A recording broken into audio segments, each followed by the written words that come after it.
Today we are reviewing, redrawing, and rating art for Dezz art.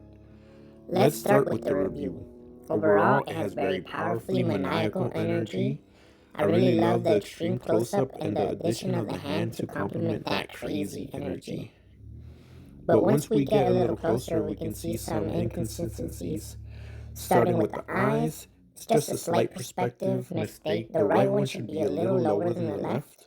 Going on to the mouth, the top of the teeth should be showing a little more. The tongue should be a little further back, and the edges of the mouth should be thinner. The hand, upon further inspection, looks like a little unnatural. The energy is there, but not the form.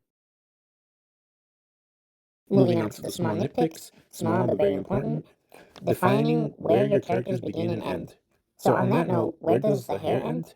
And is this the shirt collar? Making the art understandable makes it easier to enjoy. These are the changes I made. Starting off, I lowered the right eye slightly, curving the eyebrows up, rounding the left eye, adding stress lines below, all to push that crazy powerful motion. I added more of the teeth, pushed the tongue back, and sharpened the edges of the mouth to a point. Added those stress lines to imply that his mouth is widely open and to emphasize that emotion further. For the hand, I just used my own as a reference. Hands and body parts are very important to making your pieces look more believable, so referencing your body parts can really push artworks further. Again, small but very important.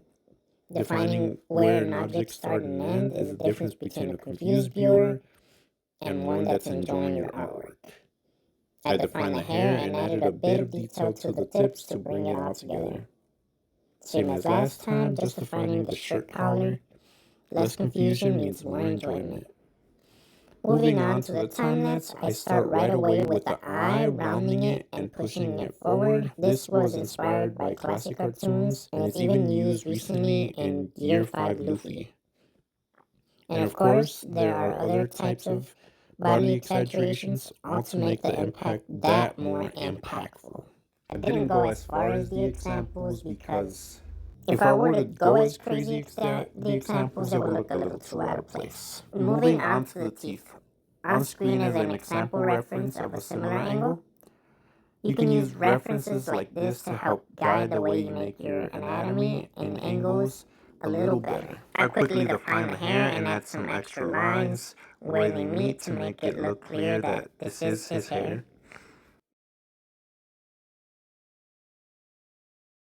Moving on to the hand, this is very straightforward. I took a few references of my own hand and picked out the crazier looking one to match the energy and drew off of that, just to make it a little more realistic.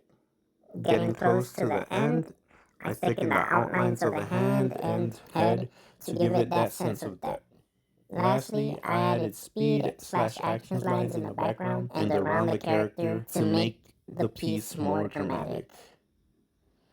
Finally, adding a white outline to both separate the background and make the character pop out more.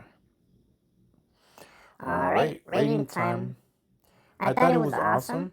The energy, the motion, and the close-up made this piece a great one. On the other hand, it did have slight perspective issues, and the emotion could have been pushed a little further. But overall, the drawbacks don't affect the greatness. So I give it a solid 7.5 out of 10. So great job, Dezz. Keep it up. Now, if you want your art to be reviewed, redrawn, and rated, make sure to follow and DM me on your favorite social media. And of course, Kara has priority. Here are my socials. And if you would like to follow Dezz art, here are his socials and the project that he's been working on.